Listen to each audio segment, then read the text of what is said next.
Hi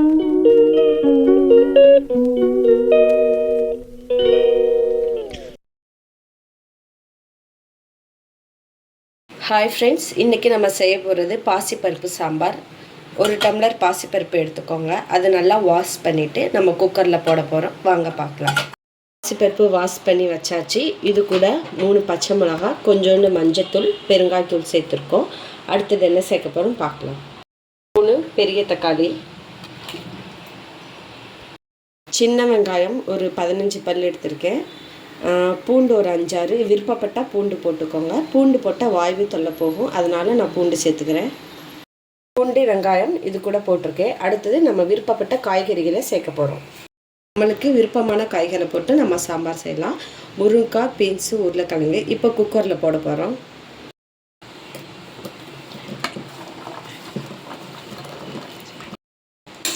இப்போ நம்ம இதை கலக்கிக்கலாம்.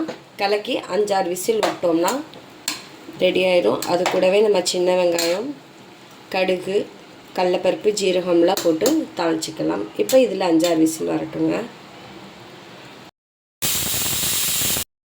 பாருங்கள், நல்லா குழஞ்சிருச்சு. இப்போ நம்ம கலைஞ்சிக்கலாம். இதை 2 டேபிள் ஸ்பூன் சாம்பார் பொடி, நம்ம காரத்துக்கு ஏற்ற மாதிரி சேர்த்துக்கோங்க. நீங்கள் 2 டம்ளர் தண்ணி இப்போ கலக்கிக்கலாம். சாம்பாருக்கு தேவையான அளவு உப்பு. டேஸ்ட்டு கொஞ்சம் கூடுதலாக இருக்குன்னு நினைக்கிறவங்க வெல்லம் அல்லது சிறிதளவு நாட்டு சர்க்கரை 1/2 ஸ்பூன் போட்டால் போதும்.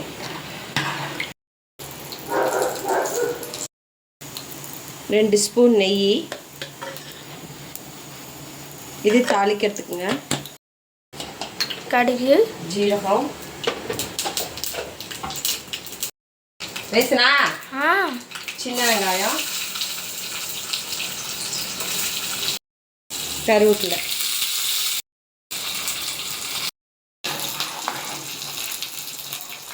குழம்பு நல்லா கொதி வந்துருச்சு. இந்த ஸ்டேஜில் நம்ம தாளிச்சதை நம்ம போடலாம். அளவு கொத்தமல்லி நம்ம போட போகிறப்ப சுட சுட சாம்பார் ரெடி. மினி இட்லியோ, பொங்கலோ, சாம்பார் வடையோ எதுக்குன்னா இந்த சாம்பார் யூஸ் பண்ணலாம். சூப்பரான சாம்பார் ரெடி. வாங்க சாப்பிடலாம்.